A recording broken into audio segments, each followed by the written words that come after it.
Welcome to ஆவே Maria channel நண்பர்கள் அனைவருக்கும் வணக்கம். இன்றைக்கி நம்ம இந்த வீடியோவில் எதை பற்றி பார்க்க போகிறோம்னா சாப்பாடை பற்றி தாங்க பார்க்க போகிறோம். என்னடா சாப்பாடை பற்றி பார்க்க போகிறோம்னு பார்த்தீங்கன்னா, எனக்கு எக் ஃப்ரைட் ரைஸ்னால் ரொம்ப பிடிக்குங்க. அதாவது முட்டை சாதம் ரொம்ப பிடிக்கும்.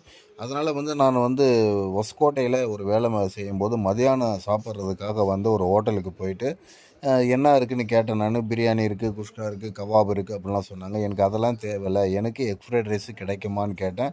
அட உங்களுக்கு இல்லாததா நான் செஞ்சு தரேங்க சொல்லிவிட்டு உடனே அந்த பையன் என்ன போனான் கடை கடைன்னு எடுத்து பாண்டியை வச்சு கிட்டிச்சுக்கிட்டு எக் ஃப்ரைட் ரைஸ் ஒரு தட்டில் போட்டு வேறு லெவலில் கொடுத்தான் நண்பர்களே. அதையும் நான் சுட சுட சுட உக்காந்து சாப்பிட்டுன்னுக்கிறேன். அதை தான் நீங்கள் பார்த்துன்னுக்கிறீங்க.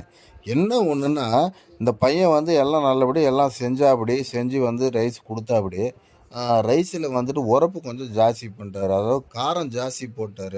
காரத்தோடு சாப்பிட முடியல. அப்படியே தொட்டுக்கிறதுக்கு வெங்காயம் கேட்டேன். அதுக்கப்புறம் வெங்காயம் எடுத்து கொடுத்தாரு.